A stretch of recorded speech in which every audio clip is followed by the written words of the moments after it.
They thought she was nobody. They thought she could be pushed aside like trash. But they had no idea who she was about to call, and no clue how their own arrogance would be shattered in minutes. The afternoon sun spilled over cracked sidewalks in a small southern town, painting the scene with deceptive warmth. Martha Johnson, a 58-year-old black woman with tired eyes but an unbreakable backbone, carried nothing more than a grocery bag filled with bread and milk. She walked home humming softly, her sandals scraping against the pavement, unaware that her ordinary walk would turn into a national headline. 2 police cruisers rolled up with the usual swagger of men who believed the law was theirs to twist. Officers stepped out young, pale, carrying themselves with the arrogance of power unchecked.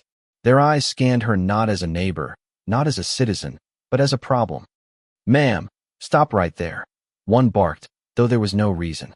Martha froze, startled, the bag nearly slipping from her hand. She tried to answer with kindness, with dignity.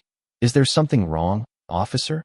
But her tone, polite as it was, seemed to incense them. He sneered, closing the gap between them. "Don't play smart. Show me your ID." She explained gently that her wallet was at home, just 2 blocks away. Her words were simple truth, but truth was irrelevant to them. His partner chuckled, muttering something under his breath, something laced with that venomous word, that slur she had spent a lifetime pretending not to hear, yet never stopped feeling cut her open.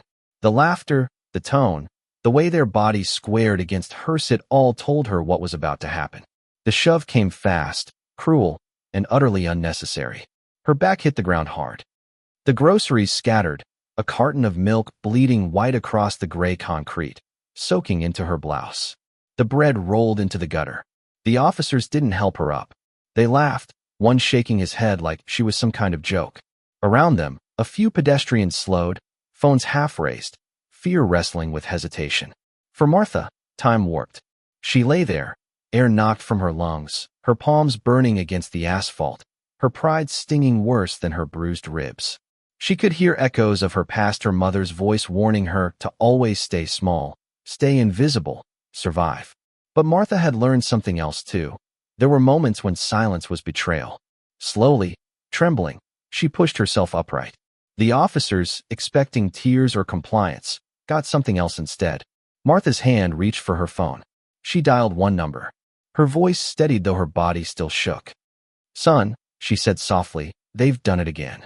On the other end of the line was General David Johnson, commander in the United States Army, a man with rows of medals for service, a man whose strategies had turned tides overseas, a man both feared and respected in the halls of power. But at that moment, he wasn't a general. He was a son listening to his mother's broken breath. He rose from his chair in the Pentagon with the sharpness of a man who had spent his life making impossible decisions. The world of uniforms and titles fell away, leaving only the primal truth. Someone had dared to put their hands on his mother. Meanwhile, back on the street, Martha's voice had grown louder, steadier, her phone pressed against her ear. People nearby began to film in earnest now, their courage growing as they realized something extraordinary was unfolding. One officer smirked. "Who you callin', lady? Your boyfriend?" Martha met his gaze with a calm fire that made him falter for the first time. "My son," she said. "The United States Army General." For a second, silence hung. The sneer cracked, replaced by a flicker of confusion. Was she serious? The crowd leaned in, hungry for confirmation. Martha stood taller, her blouse stained with milk and dust, her dignity wrapped around her like armor. She wasn't just a woman on the ground. She was history, resilience, and power rising from the dirt. And in that moment, as golden sunlight struck her cheekbones and the cameras caught every detail, the story of one black woman versus 2 arrogant cops transformed into something much larger, a reckoning none of them were ready for. That was only the beginning. The smirk on the officer's face faltered when Martha repeated her words. "My son is a general in the United States Army." The silence that followed wasn't just the air cooling between them. It was the shift in balance, the sound of arrogance cracking under the weight of truth. The officer's chuckle thinned, turning into a cough he tried to disguise. His partner shot him a nervous glance. But the damage was done. Every phone camera around them had captured the shove, the laugh, the insult, and now, this quiet revelation that cut sharper than any weapon. Martha held the phone to her ear, steady now, her spine straight despite the pain rippling through her ribs. On the line, General David Johnson's voice was no longer soft with concern. It had sharpened, carrying the clipped authority of a man who commanded battalions. "Stay where you are, Mama," he said. "Don't let them move you. Help is on the way." The word help wasn't a promise. It was a command. Martha lowered the phone, her eyes never leaving the officers. She could see the flicker of doubt in them now, the sudden calculation of what it meant if she was telling the truth. But pride is a stubborn mask.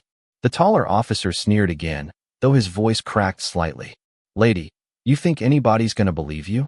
"You think," before he could finish, a voice cut through the crowd. It wasn't Martha's. It belonged to a young man in a baseball cap, his phone raised high. "I believe her. And so does everyone watching this live right now." He turned his screen toward the officers, showing thousands of hearts and angry faces streaming across a social media feed. Comments flashed so fast they blurred, but one word repeated itself over and over: racism. The officer froze, his face drained of color. His partner shifted on his heels, suddenly aware that their playground had turned into a stage, and the entire nation was beginning to watch. Martha didn't move. She didn't need to. The crowd was moving for her now, voices rising with anger, phones pointed like 1,000 unblinking eyes. "Let her go," someone shouted, though she wasn't detained. "Apologize," yelled another. The officer's authority was unraveling in real time, thread by thread. Back in Washington, General Johnson moved with precision. His assistant, startled by the sudden urgency, followed as he barked orders. "Get me the mayor of Riverton. Get me the chief of police. Now." His medals gleamed under the harsh fluorescent lights of the Pentagon as his boots struck the polished floor. He wasn't just a son anymore. He was a force, and no one in that building dared to slow him down. The mayor's voice trembled when he picked up. "General Johnson, sir." "What an honor." "This is not an honor call," David snapped. "This is a call about your officers assaulting my mother in broad daylight. She is standing in the street right now, humiliated, while the world watches. If you don't handle this immediately, I will." The line went dead silent. On the other side, the mayor swallowed hard, realizing that this was no ordinary complaint.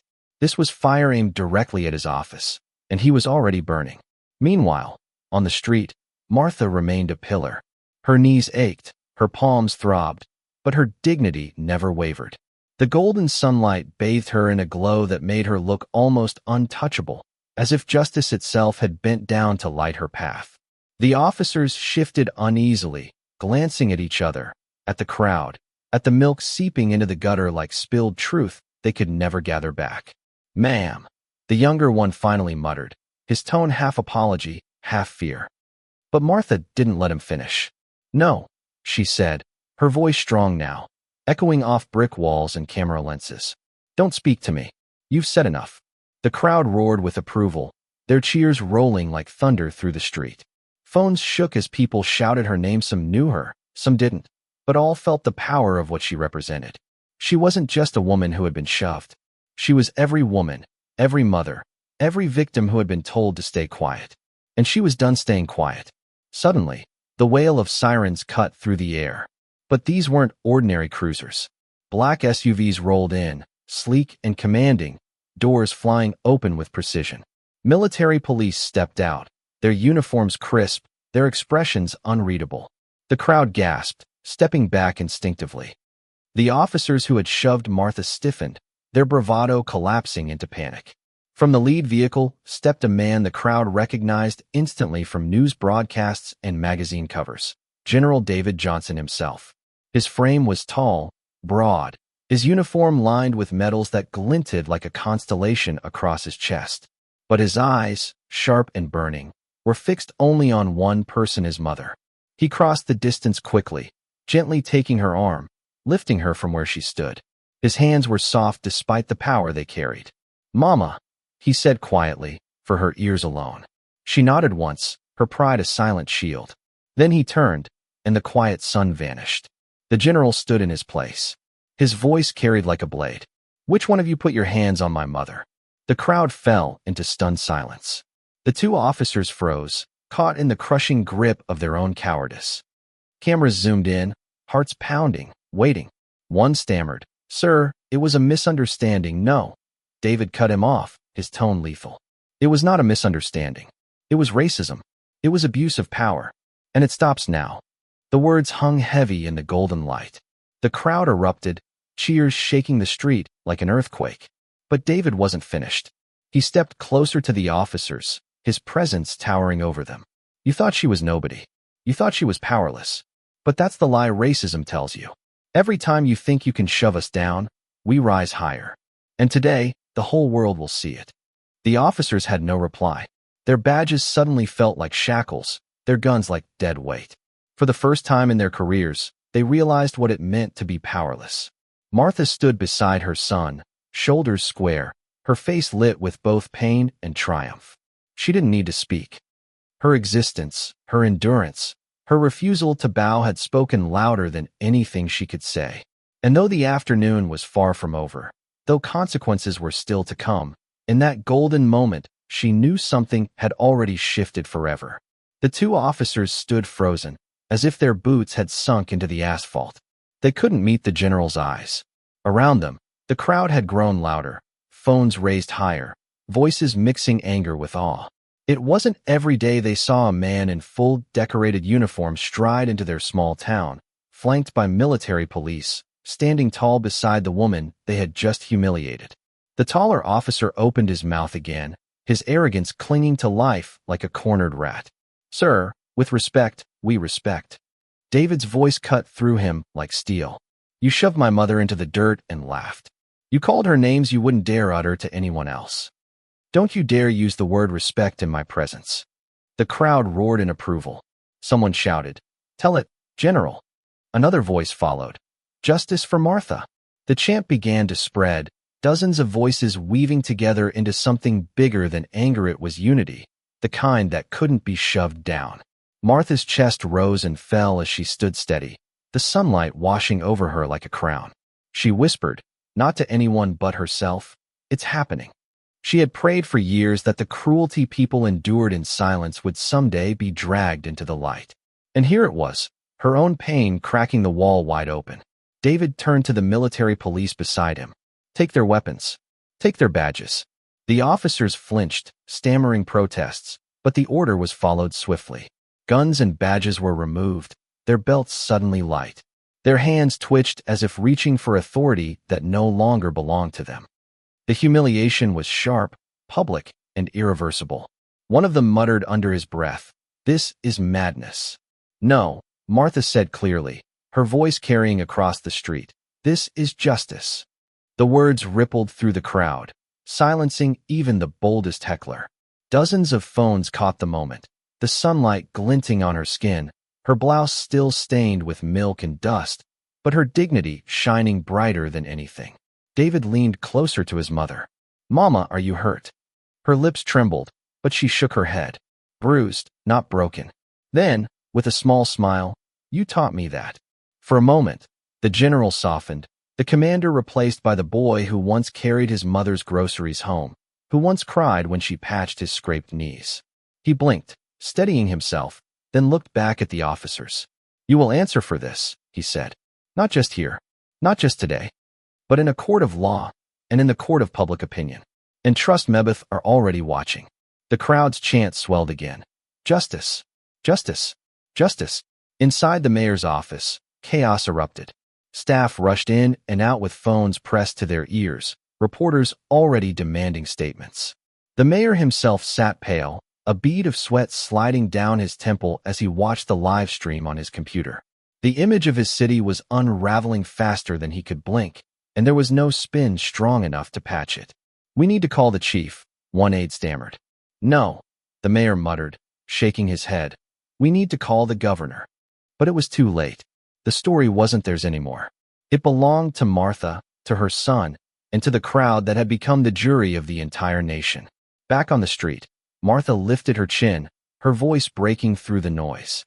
All my life, she said, I've been told to stay quiet, to keep my head down, to survive. But surviving is not living. Today, I refuse silence. The words weren't rehearsed. They weren't crafted for headlines. They were raw, spoken through trembling lips, and they carried the weight of generations. People in the crowd wept openly. A young black girl clutched her mother's hand tighter, her eyes wide with something she had never seen before, a living symbol of resistance that looked just like her. David placed his hand gently on his mother's shoulder, steadying her. "Mama, you don't have to fight alone anymore." She looked up at him, her eyes glistening, and whispered, "I never did. I had you." It was then that the first news van screeched to a stop at the corner. Reporters leapt out, microphones in hand, cameras already rolling. The officers' humiliation deepened as they were filmed standing stripped of their authority, faces caught in the merciless lens of history. One reporter pushed through the crowd, breathless. "Mrs. Johnson, can you tell us what happened here?" Martha hesitated. For years, she had been invisible, her story dismissed before it could even be told. But today, the stage was hers.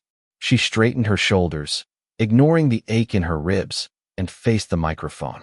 "What happened," she said, "is that two men thought they could break me because of the color of my skin. They thought I was small, powerless, unworthy. But I am none of those things. I am a mother. I am a daughter. I am a citizen of this country, and I will not be broken." The crowd erupted again, louder than ever, the golden light spilling across her face as if the sun itself had chosen sides. David stood beside her, his uniform gleaming, but it was Martha who shone brighter. Cameras zoomed in, reporters scribbled furiously, and somewhere in a quiet living room far away, a young child watching the broadcast whispered, "She's a hero." And maybe she was. Not the kind carved into marble or painted in textbooks, but the kind who bled, who fell, who stood up again and again until the world finally noticed. The officers were led away, their heads bowed, jeers following them like shadows. But Martha didn't watch them go. Her eyes stayed forward, fixed on the horizon, glowing gold with promise. For the first time in a long time, she felt taller than the weight she carried. And for the first time in their town's history, justice didn't feel like a dream. It felt like it had stepped into the street, hand in hand with her. And though she knew the fight wasn't over, at tomorrow there would be new battles, new headlines, new wounds. Today was different. Today, she had shown the world that dignity, once risen, cannot be shoved down. Golden light stretched across the horizon, but the day was far from over. Martha stood in the center of it all, the noise of the crowd fading in her ears, her body aching yet her spirit sharper than ever. The military police held the two officers at bay, cameras rolled without pause, and the chant for justice shook the ground beneath their feet. Yet Martha's thoughts were strangely calm. She had lived long enough to know that moments like this burned brightly, but could be snuffed out just as fast. It wasn't enough to humiliate two men in uniform. What mattered was what came next, what changed because of it. General David Johnson seemed to read her mind. He leaned down, speaking only to her. "Mama, this won't just end here. This will go to court. It will go to Congress if it has to. I'll make sure of it." She smiled softly, her hand squeezing his. "Son, I don't need revenge. I just need the truth to stand." And the truth, for once, was standing taller than lies. Reporters swarmed closer, questions flying like arrows. "General Johnson, how do you respond to this violation? Mrs. Johnson, what message do you have for the nation? Do you believe this town has a problem with systemic racism?" David held up a hand. "You want a message? Here it is. Racism is not law. Power is not immunity. And no one puts their hands on my mother and walks away untouched." The crowd roared. But Martha, still holding his arm, added in a quieter voice that somehow carried louder than the shouting, "This isn't just about me. It's about every person who was pushed, shoved, or silenced and never had a son in uniform to defend them. It's about making sure what happened to me never happens to them again." A hush swept through the onlookers. Her words landed heavy, undeniable. The phones kept recording, but for once people weren't watching through their screens, they were listening with their hearts. That night, the footage dominated every major network. Clips of Martha rising from the ground, of her declaring she would not be broken, of her son standing beside her in full uniform, they spread like wildfire. By dawn, hashtags with her name trended worldwide. Politicians issued careful statements. Civil rights leaders called her brave. Even soldiers stationed overseas sent messages of solidarity to their commander, their respect deepening not just for his rank, but for the woman who had raised him. The two officers were suspended, then swiftly charged. Their arrogance melted into desperation, lawyers scrambling to rewrite a story already carved into history. But no amount of excuses could erase what the world had seen with its own eyes. Weeks later, Martha walked into a courtroom. Her ribs had healed, though the bruise inside her heart remained. She wore a plain dress, nothing grand, but when she entered, every person in the gallery rose to their feet. She didn't expect it. She didn't want applause, but the respect that filled the room washed over her like a balm she hadn't known she needed. The officers sat at the defense table, shrunken, their faces pale. They barely glanced at her. She didn't look at them either. Her eyes were fixed on the judge, on the jury, on the truth. When it was her turn to speak, she rose slowly, her voice steady. "I'm not here for revenge," she began. "I'm here for accountability. I am a citizen, no less deserving of dignity than anyone else." On that day, these men forgot that. I will not let this country forgive that lesson too easily. The courtroom was silent except for the scratching of pens, the clicking of keyboards, the quiet hum of history being recorded. Her testimony wasn't long, but it was enough. The officers were found guilty of misconduct, abuse of power, and racial discrimination. Their badges were stripped permanently, their futures darkened by the weight of their own choices. Justice, imperfect as it was, had spoken. But the story didn't end in the courtroom. Months passed, and Martha became a symbol far larger than she had ever intended to be. She was invited to speak at universities, churches, rallies. Young people especially sought her out, wanting to hear not just the story of her fall, but of her rise. And she always told them the same thing. Strength isn't in the shove. It's in the standing back up. One evening, she stood before a packed auditorium, the stage lights warm and golden. David sat in the front row, his uniform set aside for the day, watching with pride. She looked out at the sea of faces, young and old, black and white, all waiting for her. "I used to think surviving was enough," she told them. "But survival is only the beginning. Living means speaking, demanding, refusing silence. Living means lifting others when they fall, so none of us have to rise alone." The applause shook the walls. She saw tears glisten in the eyes of strangers, and she felt something she had never quite believed in before: change. Not just for her, but for the children watching, for the mothers tired of burying pain, for the fathers carrying unspoken fear. Afterward, as she and David walked out together under the evening sky, he asked her, "Mama, do you ever regret calling me that day? Do you ever wish it hadn't gone so public?" She laughed softly, her arm linked with his. "Son, I regret plenty of things in my life. But not that. Sometimes God chooses the moment for you. All you can do is step into it." They paused at the top of the steps, the city lights stretching before them, golden and endless. For Martha, the bruise on her body had healed, but the mark she had left on the world was permanent. She turned to her son, the general who had once been a little boy with scraped knees, and whispered, "We've come a long way, haven't we?" He smiled, pride and love mingling in his eyes. "Because you never stopped standing back up." And with that, they walked into the night together, the glow of street lamps tracing their path, two silhouettes bound not just by blood, but by resilience. For the first time in a long time, Martha felt light. Not because the fight was over, it never truly was, but because she knew the fight would never be fought alone again. Justice had found its voice, and it had spoken through her. Thank you for listening. If you find it interesting, please like and subscribe to follow the next stories.